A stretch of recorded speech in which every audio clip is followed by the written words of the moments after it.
गरीब साध साध सब नेक हैं, आप अपनी ठोरे। जो सतलोक ले जाएंगे वो साधु कोई और।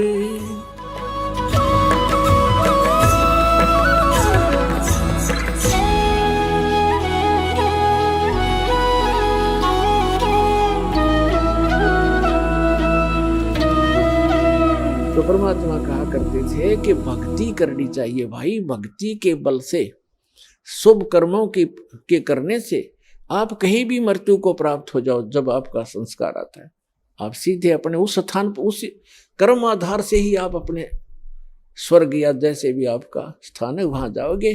केवल पृथ्वी के ऊपर कहीं भी मरो, बुरा व्यक्ति तो नरक जाएगा, और शुभ कर्मी प्राणी चाहे मगर मरो और चाहे मरो बनारस या मथुरा में, अच्छे कर्म करने वाला स्वर्ग और बुरे कर्म करने वाला तो भाई नरक में ही जाएगा। लेकिन ब्राह्मण लोग नहीं मानते थे, तो धर्म गुरुओं ने इतनी अफवाह फैला दी, ऐसी महिमा दंत कथा फैला दी कि जो काशी में मरेगा वो मोक्ष हो जाता है। इसलिए जो बनिए लोग थे, बनिए पैसे वाले, उन्होंने अपने माता पिता को अंत समय में 2 वर्ष 4 वर्ष चाहे 10 वर्ष रहो, कोई वहां नौकर छोड़ देते थे उनके लिए कि हमारे पिता ने हमारे लिए बहुत कुछ किया है, पैसा हमारे पास है, आराम से वहां रह लेंगे और इनकी मृत्यु होगी तो स्वर्ग चले जाएंगे। अब जब उन्होंने ऐसे रखना शुरू किया तो उन धर्म गुरुओं ने सोचा क्यों ना इनको हम अपने घर रख लें, इनके बूढ़ों को, बूढ़ियाओं को, और रखेंगे तो ये कुछ हमें देंगे भी। तो इस लालच में उन्होंने वो आफत मोल ले ली और उन अपने यजमानों से कहा, अक्षेत्र बटे हुए हैं इनके, उनसे कहा कि भाई आपके माता पिता को आप हमारे घर पे ही छोड़ दो, या कथा भी सुना करेंगे और यहाँ भोजन भी कर लिया करेंगे। उन्होंने कहा जी बहुत अच्छी बात, फिर तो हम अपने माता पिता के आपको आपके घर छोड़ देंगे। तो उनके वहाँ खूब दक्षिणा भी देने लगे, उनके खर्चा भी देने लगे और अलग से भी पैसे दान उन ब्राह्मणों को, गुरुओं को देने लगे। जिस कारण से सभी ब्राह्मणों में ये एक जैसे पीजी हुआ करना, पीजी जैसे खोल लिए इनने। अपनात्मा वृद्ध अवस्था में बूढ़ा व्यक्ति अगर अस्वस्थ हो जाए तो एक के दुर्भर हो जाता है। उसे तो अपना माता पिता बुरा तो नहीं लगते, लेकिन उसके लिए कितना प्रयत्न करना पड़ता है, कैसे संभाल करनी पड़ती है। कहीं थूक देते हैं, कहीं दस्त लग जाते हैं, तो कई प्रकार की ऐसी बहुत कुछ सेवा होती है।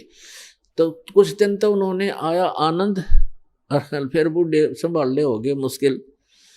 तो उन्होंने मिलकर एक स्कीम बनाई कि इनकी टिकट काटो जल्दी। उन्होंने क्या स्कीम बनाया कि एक करौंत लगा दो, एक करौंत बना लिया। करौंत मतलब एक ऐसी बनाई आरत सी गंगा के किनारे, एक ऐसी गुफा सी बना दी गंगा के किनारे, घाट सा उस पे, और एक मड़ी सी बनाकर ऐसे, और उसके अंदर जैसे ऐसे बनी हुई थी उसके अंदर करौंत फिट कर दिया ऊपर, ऐसी उसका स्ट्रक्चर बना दिया। और उस करौंत के हैंडल थोड़ी सी दूरी पर, 50-50 फुट दूरी पर रस्से से अंदर अंदर बांध कर ऐसा अंडरग्राउंड बना लिया, और वो दूर जाकर बैठ जाए 2 जने उसको हैंडल करने वाले। ऐसे जंगल सा बहुत जड़े से उसमें झाड़ से थे वहां पर। तो वो क्या कहते हैं कि जो उन्होंने एक अफवाह फैला दी कि जो गंगा के किनारे अपनी करौंत से गर्दन कटवाएगा वो सीधा स्वर्ग, शीघ्र स्वर्ग जाएगा। जो शीघ्र जाना चाहता है स्वर्ग, उसके लिए परमात्मा ने एक करौंत भेजना शुरू कर दिया। करौंत माने लकड़ी काटने का आरा, वो इतने लंबे लंबे दांतों वाला, ऐसे दोनों हाथों से दूर दूर से पकड़ कर चलाते हैं, ऐसा करौंत बोलते हैं उसको। तो भी बुढ़ापे में आप भी दुखी हो लेते हैं। उन्होंने अपने बच्चों से कहा, बेटा हमारा तो समय आ चुका है, हम भी दुखी हैं शरीर में, कभी आंखें दर्द कर रही हैं, कभी भड़क हो जाती है, और कभी कोई ना कोई समस्या शरीर में बनी ही रहती है। और ऐसे गुरुजी बता रहे हैं कि भगवान की तरफ से क्रोध आता है और उससे जो गर्दन कट जाए, उससे गर्दन काटेंगे और सीधा स्वर्ग चले जाएंगे। और उन्होंने बताया कि पीड़ा नहीं होती, बहुत शीघ्रता से काम बन जाता है, झटके की तरह। तो सब ने धीरे धीरे उन्होंने अब अपने बुजुर्गों ने अपने बच्चों से प्रार्थना की, बेटा हम तो मृत्यु के निकट हैं और हमें जाने दो। तो बच्चे फिर मना कैसे करें, जो भगवान की तरफ से ऐसा कोई व्यवस्था होगी है तो अच्छी बात है। पिताजी भी चाह रहे हैं तो उन्होंने कर दिया वो शुरू अथा कसाई वाला। अब वो डेला गए गर्दन कटवाने वहां पर। अब वो आवाज लगा देते थे, हे परमात्मा क्रोध भेजियो, उसकी लिटा के नो नीचे को मुंह करके, हे परमात्मा क्रोध भेजियो, और उसके पीछे थे ऐसे स्थान पर सेट करते तो सीधा उससे निकल कर आता वो, और नीचे उस रस्से होते थे उनको 2 बार ऐसे कर देते, कच्च दही कर देता, और फिर उसको घुमा देते, वो ऊपर फिट हो जाता, दिखता भी नहीं उनको तो। और कौन देखे था अंदर जाकर के, तो वो निकाल ले गए, वो फिर उठाकर वहीं सभा कर दें। फिर उनकी मृत्यु के उपरांत वो गुरुजी फिर ये करो वो करो, फंड करो, वो न्यारी दक्षिणा, और उसकी विशेष टिकट लगा दी उन्होंने कि 100 रुपये लगते हैं। जब क्रोध आता है, हमने पूजा करनी पड़ती है, तब क्रोध आता है ऊपर से। अब उस समय के 100 रुपये आज के 10 लाख के बराबर है। तो वो भी स्वीकार किया। परमात्मा कहा करते, भाई काशी करवत लेत हैं, आन कटावें शीस, और बन बन भटका खात हो, यूं मिले नहीं जगदीश। परमात्मा के मिलने की जो तरीका है, साधना, वो हमारे पास है, उस विधि को अपनाओ, आपका कल्याण हो जाएगा। इस भ्रम का निवारण करने के लिए परमेश्वर कबीर जी ने बहुत सी कथाएं सुनाई, बहुत से प्रवचन किए, वाणी सुनाई, पर नहीं, हमारे गले उतरी नहीं। एक मगध राज्य का एक बिजली खान नाम का पठान था, वहां का नवाब था वो। एक समय क्या हुआ कि मगध क्षेत्र में सूखा गिर गया, अकाल गिर गया। उन्होंने, क्योंकि वहां मगध नगर है एक छोटा सा, पहले बस्ती जिला था उत्तर प्रदेश में, गोरखपुर से 25 किलोमीटर उरली साइड में बस्ती की तरफ आती। अब उसके नाम ही संत कबीर नगर जिला रख दिया गया है। एक छोटा सा नगर है, मगहर नगर है छोटा सा, जैसे बरवाले से भी छोटा। तो वहां सूखा गिर गया, उसमें हिंदू भी इतने हैं, मुसलमान भी बराबर की, दोनों आधी आधी आबादी है उनकी संख्या। तो सभी हिंदुओं ने अपने गुरुओं, ब्राह्मणों और सभी संतों और ये पत्रा वत्रा देखने वाले, इन सब से, भविष्य वक्ताओं से भी पूछ लिया। सभी ने बताया कि 2 वर्ष तक इस क्षेत्र में वर्षा का कोई संयोग नहीं है, क्योंकि आपके पुण्य नहीं है। तो सभी जंतर मंतर करके सब थक गए, हाहाकार मच गई। तो किसी व्यक्ति ने बता दिया कि काशी के अंदर एक कबीर नाम के महापुरुष रहते हैं, वो चाहे तो आपका संकट निवारण कर सकते हैं। अब बिजली खां पठान ने 2 दूत भेजे, अपने सैनिक भेजे, कहा काशी के अंदर। और वीरदेव सिंह बघेल नाम का एक हिंदू राजा था, नरेश, वो काशी का राजा था, नरेश था। और सिकंदर लोधी दिल्ली का बादशाह था। उस दिल्ली के बादशाह के अंतर्गत ये छोटे छोटे राजा और ये सभी नवाब उसी के अंतर्गत आते थे। तो नरेश जो था वो उस काशी का जो राजा था, काशी क्षेत्र का, तो वो भी परमेश्वर कबीर जी की शरण में आ चुका था। जब वो दोनों सैनिक संदेशवाहक बिजली खां पठान का एक पत्र लेकर के वीर देव सिंह बघेल के पास गए, उसमें लिखा था कि हमारे यहाँ बहुत बुरा अकाल गिर गया है, त्राही त्राही मच गई है, और मैंने सुना है कोई कबीर नाम के कोई संत हैं, कृपा उनको हमारे यहाँ भेजें, और हमारे यहाँ वर्षा नहीं हो रही। वीर देव सिंह बघेल ने पत्र लिखा और उसमें कहा कि बिजली खां, इतने बड़े संकट से जूझ रहे हो और संत को बाई ऑर्डर बुला रहे हो, अगर वो आ भी जाएंगे तो कोई लाभ नहीं होगा, आप आओ। अगर वो रजा नहीं बख्शेंगे बाई ऑर्डर बुलाए हुए, आप स्वयं आओ। राजा प्रजा का पिता होता है, उसके दुख से खुद भी दुखी होना चाहिए। आप आइए और स्वयं प्रार्थना कीजिए, अगर वो खुश होकर जाएंगे तो तुम्हारा काम बनेगा। बाकी संत परम है, ये भगवान आए हैं, ये अल्लाह उतरे हैं।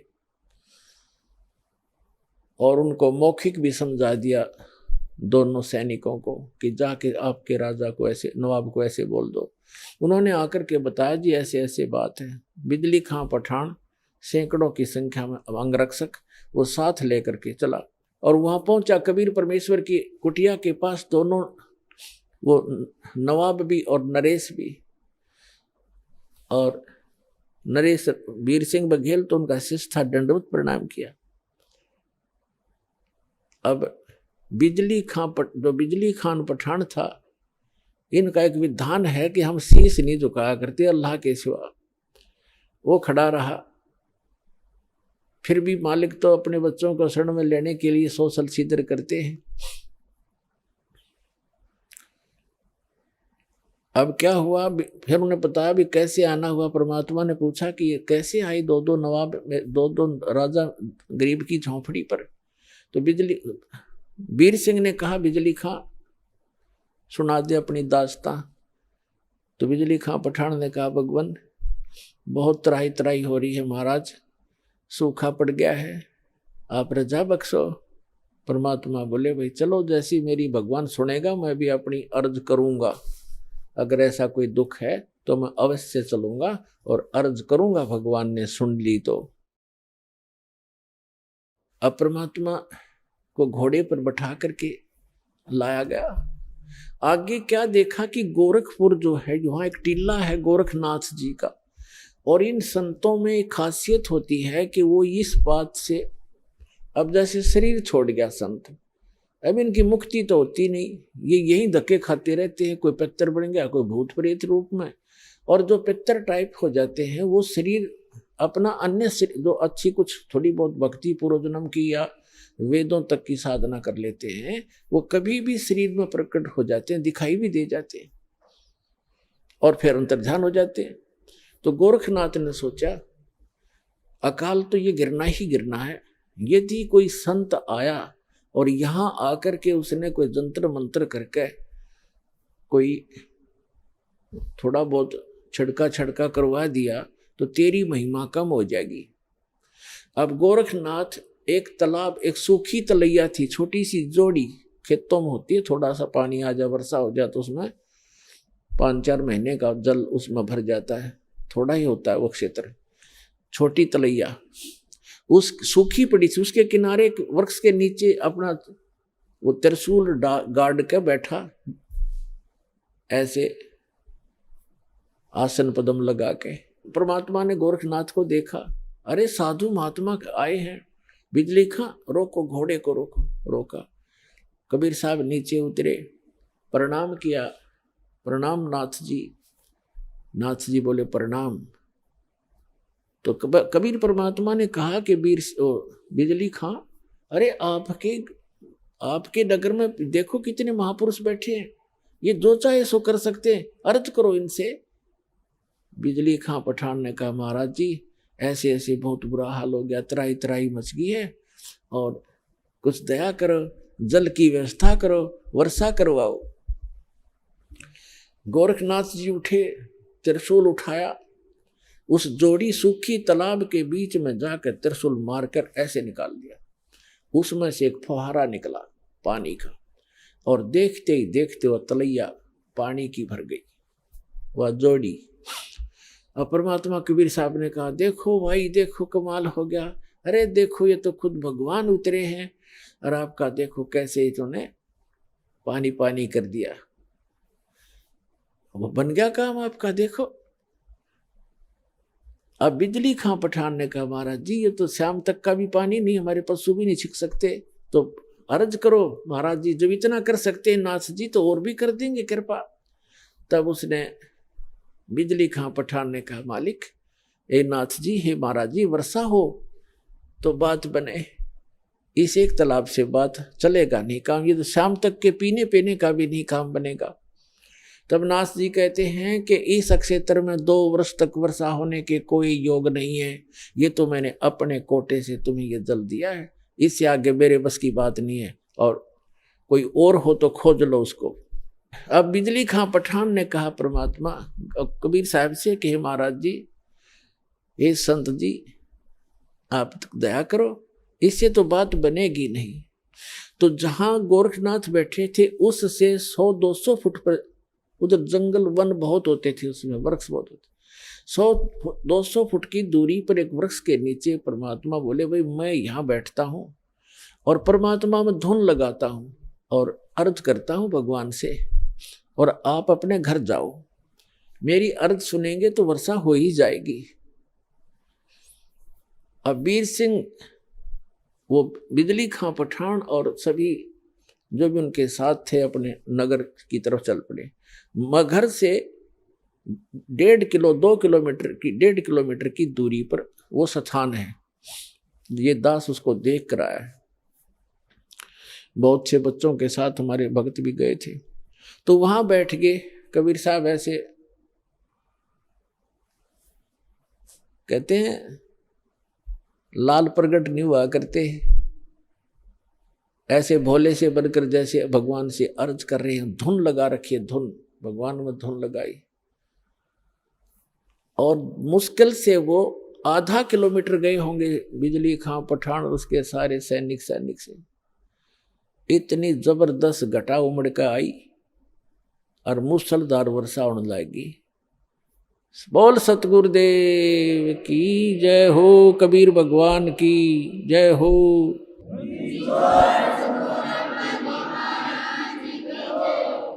कर दिया सब एक कम एक, सारे तालाब भर दिए, ठाठम ठाठ कर दिए। अब बिजली खां पठान सारा नगर उठ के आ गया। अरे गोरखनाथ तब आ गया जब कि यो तो तेरी बेइज्जती और करड़ी होगी, कहीं नू ना पता लग जा मैं गोरखनाथ हूं। अब वापस आगे सारे उमड़ के आध घंटा वर्षा हुई, नो जबरदस्त एक कम एक कर दिया, भर दिए सब तालाब तलैया, बड़े बड़े तालाब भी भर दिए। तब सभी आगे कि महाराज ने ऐसे महापुरुष आए हैं, चरणों में पड़ गए और कहा भगवान घर चलो, हमारे घर चलो, वहां नगर में चलो। परमात्मा बोले भाई नगर में ऐसे नहीं जाया करता मैं, पहले मेरे शिष्य बनो, हिंदू और मुसलमान दोनों दीक्षा लो, जैसे मैं साधना बताऊं ऐसे साधना करो तो मैं चालू। अब जीवन दान मिला सैकड़ों व्यक्तियों को, छोटे नगर होया गांव होया करते थे पहले, सब वो कहने लगे जी जो आप कहोगे हम वही करेंगे। तो परमात्मा ने कहा भाई ये मांस मिट्टी खाना अच्छी बात नहीं है, और मांस नहीं खाना ठीक है, भक्ति करो, परमात्मा का नाम लो, अच्छे काम करो, मांस खाना छोड़ दो मुसलमानों। तो उन्होंने कहा जी जैसे आप कहोगे ऐसे कर लेंगे। तो उन्होंने ईद बकरीद मनाना कतई बंद कर दिया, मांस नहीं खाया, बाकी ईद बकरीद वाले दिन खीर ख्यार बना के खान लग गए अपने। कहने का भाव ये है कि परमात्मा ने केवल अपनी समर्थता दिखानी थी। जब नगर में गए, एक व्यक्ति था जुलाहा, उसके संतान नहीं थी, और उसने अर्ज करी भगवान से, हे परमात्मा एक संतान हो जा दास के और मेरा भी वंश चले। परमात्मा ने कहा बेटा भक्ति कर ले। कहते हैं 1 लाख पूत 1.25 लाख नाती, क्या मांगू कुछ स्थिर ना रहाई, देखत नैन चला जग जाई। 1 लाख पूत 1.25 लाख नाती, और उस रावण का दीवान बाती। आप तो एक संतान प्राप्त करने की इच्छा करते हो, और रावण के 1 लाख पुत्र थे, आज उसका कोई ज्योति दीपक जलाने वाला शेष नहीं रहा। कैसे लोक में क्या मांग रहे हो मेरे से? मोक्ष मांगो भाई। पर इतनी बुद्धि हमारा काम नहीं करती। जितनी फिर परमात्मा का आना जाना बन गया वहां पर अपने भक्तों को संभालने के लिए। तो एक मुसलमान दुल्हा था, उसके संतान नहीं थी, और बार बार जब भी भगवान जाते थे यही अर्ज करता था। तो परमात्मा ने कहा, ले वे ठीक है, तू यही मांगता है तो 10वें महीने तेरे घर एक संतान, एक पुत्र आएगा। ऐसा ही हुआ। ये दास वहां गया था बहुत से भक्तों को साथ लेकर के, तब वहां जो मगर के अंदर, बताऊंगा आगे चल के, उसको उसी के लिए कथा बनाई जा रही है। तो वहां एक व्यक्ति मिला था जो परमात्मा की वहां यादगार के ऊपर वो बैठा था। वो कह रहा था, हमारा जो एक हमारी जो पीढ़ी चल रही है वो कबीर परमात्मा के आशीर्वाद से चली है। हम कबीर साहब के आशीर्वाद से हमारे दादाजी का जन्म हुआ था, और उसको कहते हैं मोहल्ला कबीर करम। मगर के अंदर एक मोहल्ला कबीर करम नाम का है। कबीर करम माने कबीर जी के रहम, कबीर जी के रहम से बसा हुआ एक मोहल्ला, उसको कहते हैं मोहल्ला कबीर करम। तो कह रहा था, हमारा मोहल्ला कबीर करम नाम से जाना जाता है, और हम उन्हीं के आशीर्वाद से हमारा आदिवंश चला हुआ। तो पुण्यात्माओं, इस एक कथा से आपको कितना पता चला कि मासा घटे ना तिल बधे, वेद ना लिखे जो लेख, और सच्चा सतगुरु मेट कर ऊपर मार दे वेख। अब 60-65 वर्ष का वो जुलाहा हो चुका था, 70 वर्ष 65 से भी ऊपर उम्र हो गई थी। उनको संतान दे दी, और 2 वर्ष तक उस अक्षेत्र में अकाल गिरना था, कोई वर्षा नहीं होनी थी। वहां वर्षा दी। ये वो समर्थ परमात्मा है, जो सतगुरु जो चाहे सो करही, 14 कोट दूत जम डरही, ऊत भूत जम त्रास निवारे, चित्रगुप्त के कागज पाड़े। चित्रगुप्त के कागज, धर्मराज के लेख मिटा दूं, परमात्मा कहते हैं लिखे हुए को काट कर धर दूंगा और अपना लिख दूंगा उसके ऊपर। वो करके दिखाया जाता नहीं। तो बिजली खां पठान, और वहां हिंदू और मुसलमान सभी परमात्मा कबीर जी के शिष्य बन गए। काफी वर्षों तक बड़ी श्रद्धा से लगे रहे। अब एक दिन परमात्मा ने जब सब लोग जाना था, अपना काम पूरा कर लिया था, अमृतवाणी बोल कर धर्मदास जी से लिखवा दी थी।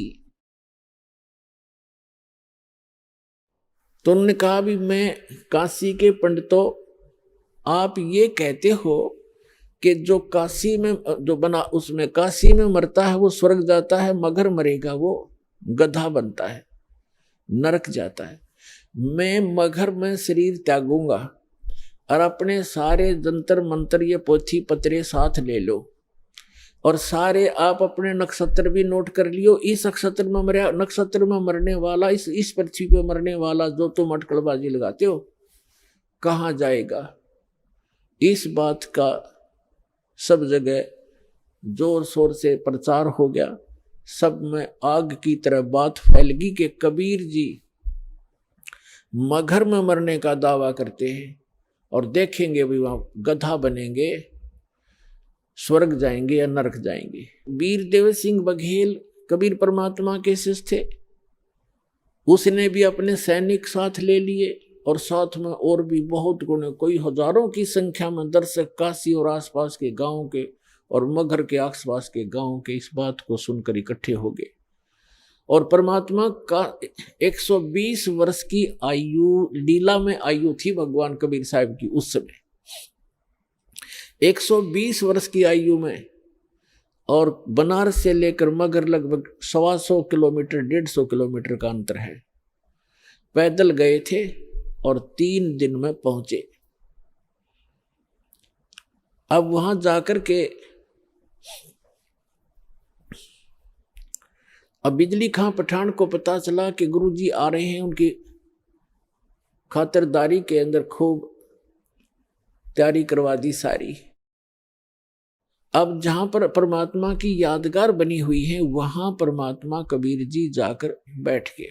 जिस दिन परमात्मा ने सतलोक जाना था, गमन करना था, सुबह उठकर कहा कि बिजली खां पठान मैं स्नान करूंगा। बिजली खां पठान ने कहा जी जल बहुत ला रखा है, कुएं से भरकर ला रखा है। तो परमात्मा ने कहा मैं कुएं के जल से स्नान नहीं करूंगा, मैं तो बहती दरिया में स्नान करूंगा, मैंने शरीर छोड़ना आज। तो बिजली खां पठान और वहां के सभी जो सेवक थे हिंदू और मुसलमान, सब ने करबद्ध होकर कहा भगवान यहां पर एक आमी नदी बहा करती थी, अब उसका आमी नदी तो है पर जल नहीं है उसके अंदर, और ये भगवान शिव के श्राप से शापित है, सूख गई है। परमात्मा बोले भाई चलो दिखाओ मुझे कहाँ है वो नदी। जहां परमात्मा ने वो लीला की थी, सतलोक गमन की, सतलोक जाने की, उससे 400-500 फुट की दूरी पर वो दरिया थी कि आओ महाराज दिखाते हैं। तो परमात्मा वहां पहुंच गए। उस दरिया के किनारे खड़ा होकर के परमात्मा ने कहा, परमात्मा ने ऐसे इशारा कर दिया जैसे चौराहे पर खड़ा हुआ ट्रैफिक का सिपाही कर देता है और सभी गाड़ियां खकौट से भाग लेती हैं। ऐसे ही परमात्मा ने जिधर से नदी का अपस्ट्रीम था उधर से ऐसे कर दिया खड़ा होकर। क्या देखा कि बहुत सी दूरी पर ऐसी आवाज आई जैसे बम फटता है, और कम से कम 4-5 किलोमीटर की दूरी पर उस दरिया के अंदर से ऐसा फुहारा उठा और वो दरिया भरकर चल पड़ी, फुल किनारे पर तबर गई। बोलो सतगुरुदेव की जय हो।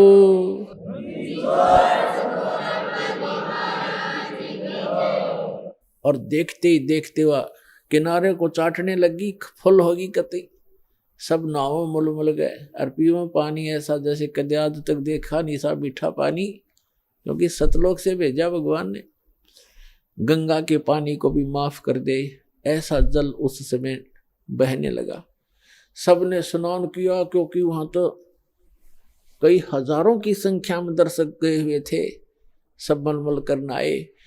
फिर परमात्मा ने कहा कि भाई मैं एक चादर नीचे बिछाओ, एक चादर ऊपर ओढ़ूंगा,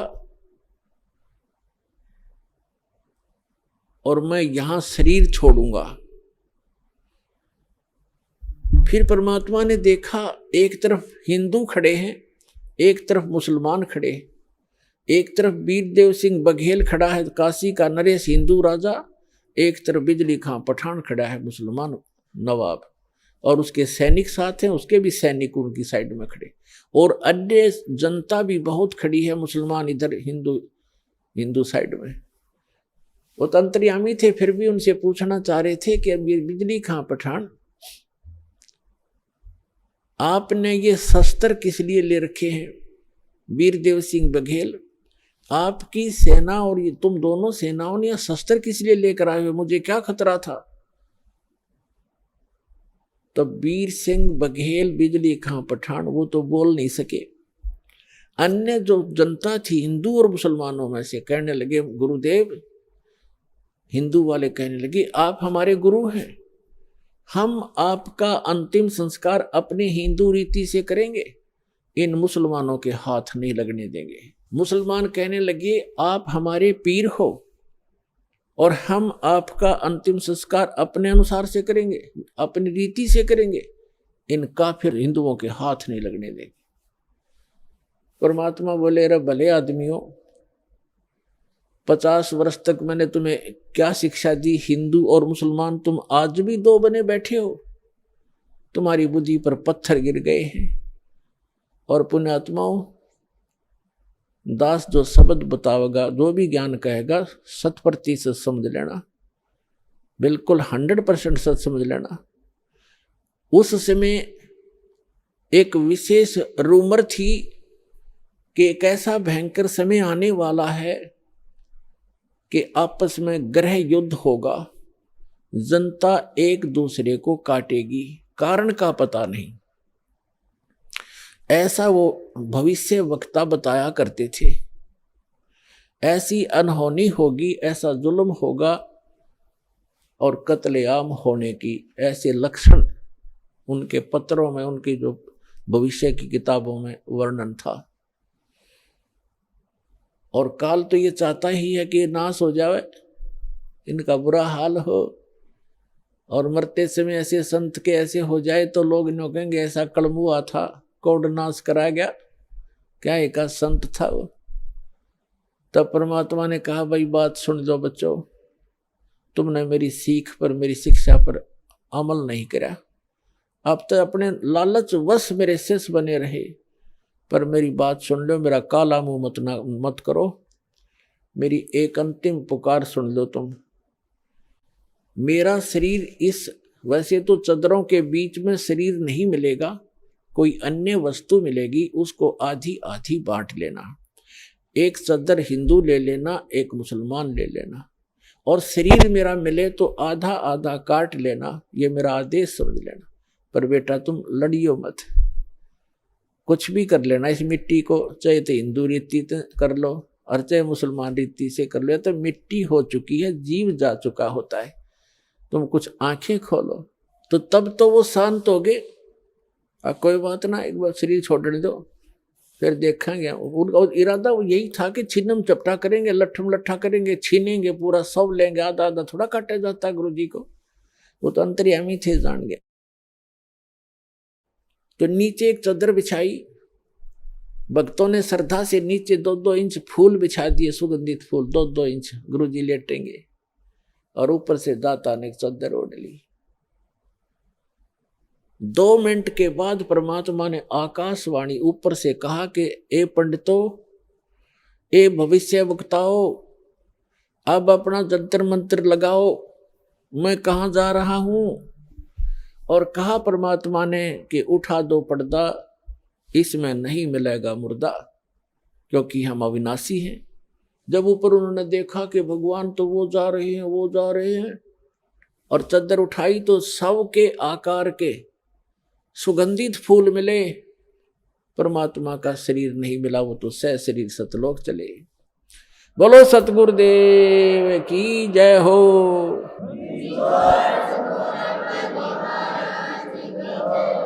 उस समय आपस में हिंदू और मुसलमान ऐसे गले से मिलकर रोने लगे जैसे अनाथ हो गए हों और एक अनमोल वस्तु खोजी हो। उनका उस दिन समझ में आई ये भगवान थे, ये एक आम इंसान और संत नहीं थे। दोनों रो रहे हैं कि हम कितने दुष्ट हैं, एक दूसरे से गले लग कर रो रहे हैं। वीर सिंह बघेल और बिजली खां पठान रो रहे हैं कि हमने अनमोल रतन खो दिया और अंत समय में हमने उनकी आत्मा को दुख दिया, हम कितने नीच हैं। पुणात्माओं, यदि परमात्मा ये रजा ना बख्शते, वहां कत्लेआम हो जाता, गृह युद्ध हो जाता हिंदू और मुसलमानों का। तो ये समर्थ परमात्मा है। समर्थ का शरणाग हो, रंग होरी हो, भाई कदे न हो ऐ काज रोम रंग होरी हो। समर्थ का शरणाग हो, कभी भी कोई बुरा नहीं होगा, और नेक नीति से काम करो। तो क्या किया, एक चादर हिंदुओं ने ले ली, एक चादर मुसलमानों ने, आधे आधे सुगंधित फूल दोनों ने ले लिए। मुसलमानों ने वहां कब्र बना दी उन फूलों और एक चादर को नीचे जमीन में गाड़ के, और हिंदुओं ने भी एक यादगार बना दी। अब दोनों ने वहां पर एक, मुसलमानों ने तो एक मजार बना रखी है मंदिर नुमासी, मस्जिद की तरह मंदिर नुमा, और हिंदुओं ने एक मंदिर सा बना रखा उस, जहां पर वो फूल परमात्मा के नीचे, परमात्मा के तो सारी पृथ्वी है, वैसे उनकी उस भ्रम को निवारण करने के लिए परमात्मा ने जो लीला की थी, उन फूलों के ऊपर एक मड़ी सी बनाकर एक मंदिर बना रखा है। और उन दोनों में आपस में ज्यादा से ज्यादा 50 फुट का अंतर है। इस तरफ मुसलमानों ने बना रखे, इस तरफ हिंदुओं ने, ये दास वहां गया था तो वहां के हिंदू और मुसलमानों ने बताया कि हम आज तक कभी भी उसके बाद धर्म के नाम पर लड़े नहीं है। चाहे कहीं पर भी हिंदू मुसलमानों का चाहे कितना झगड़ा हो गया, हम आपस में कभी हमारा रसूख नहीं बिगड़ा। उसके बाद हम इतने नम्र हो गए, हम इतना गलानी बन गई हमारे दिल में, हम आज तक आपस में हिंदू और मुसलमान लड़े नहीं धर्म के नाम पर। एक वैसे तो कवा सुनी घर में भाई भाई की हो जाती है, वो अलग होती है, पर इस विषय में हम नहीं। तो इसके विषय में धर्मदास जी ने कहा था, आज मोहे दर्शन दियो जी कबीर, आज मोहे दर्शन दियो जी कबीर, आज मोहे दर्शन दियो जी कबीर।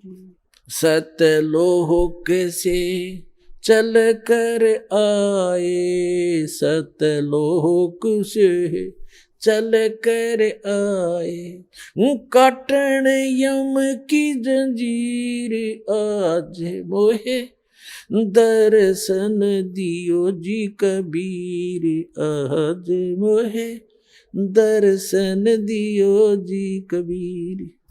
थारे दर्शन से मारे पाप कटत हैं, थारे दर्शन से मारे पाप कटत हैं, निर्मल होवे जी शरीर, आज मोहे दर्शन दियो जी कबीर, आज मोहे दर्शन दियो जी कबीर।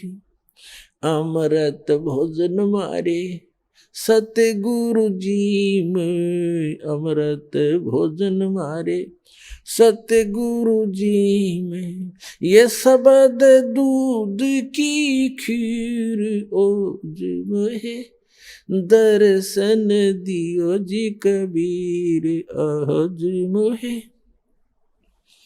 हिंदू के तुम्हें देव कहाए, हिंदू के तुम्हें देव कहाए, मुसलमान के पीर, आज मोहे दर्शन दियो जी कबीर, आज मोहे दर्शन दियो जी कबीर। दोनों दीन का झगड़ा छिड़ गया, दोनों दीन का झगड़ा छिड़ गया, टोहा ना पाया शरीर, आज मोहे धर्मदास की अर्ज गुसाई, धर्मदास की अर्ज गुसाई, बेड़ा लंगाइयो पर तीर, आज मोहे दर्शन दियो जी कबीर, आज मोहे दियो जी कबीर। तो पुण्यात्मा, ये वो परम पिता है जो हमारे लिए भटक रहे हैं।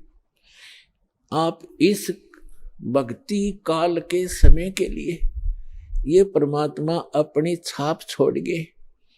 जो समर्थ परमात्मा किया करता है वो उस परमेश्वर ने वो लीला की। परमात्मा मुर्दे को जीवित कर सकता है।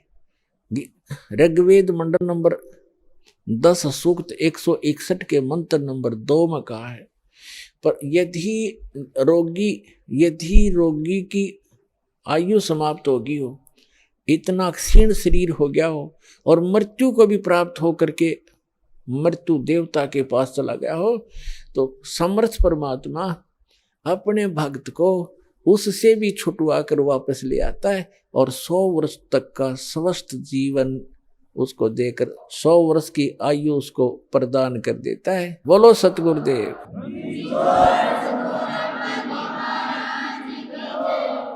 और वो पूर्ण परमात्मा है। तो पुण्यात्माओं, ये समर्थ परमात्मा कबीर जी हैं। और दास फिर कहता है कि धन है आपके माता पिता जिनसे जन्म हुआ। आपकी कीमत का आपको पता नहीं, आपकी किस्मत का आपको पता नहीं, दास को पता है, क्योंकि लाल की कीमत, लाल की परख जौहरी किया करता है। जो जितना भी देरी से यहाँ आएगा, जो इंसान, जो प्राणी, उसको केवल पश्चाताप ही हाथ लगेगा। तो इससे दास की प्रार्थना है, जितना हो सके अपने भाई बहनों को, रिश्तेदारों को, जहाँ तक भी आपकी पहुँच है, सबको प्यार से समझाओ। बोलो सतगुरुदेव की जय हो।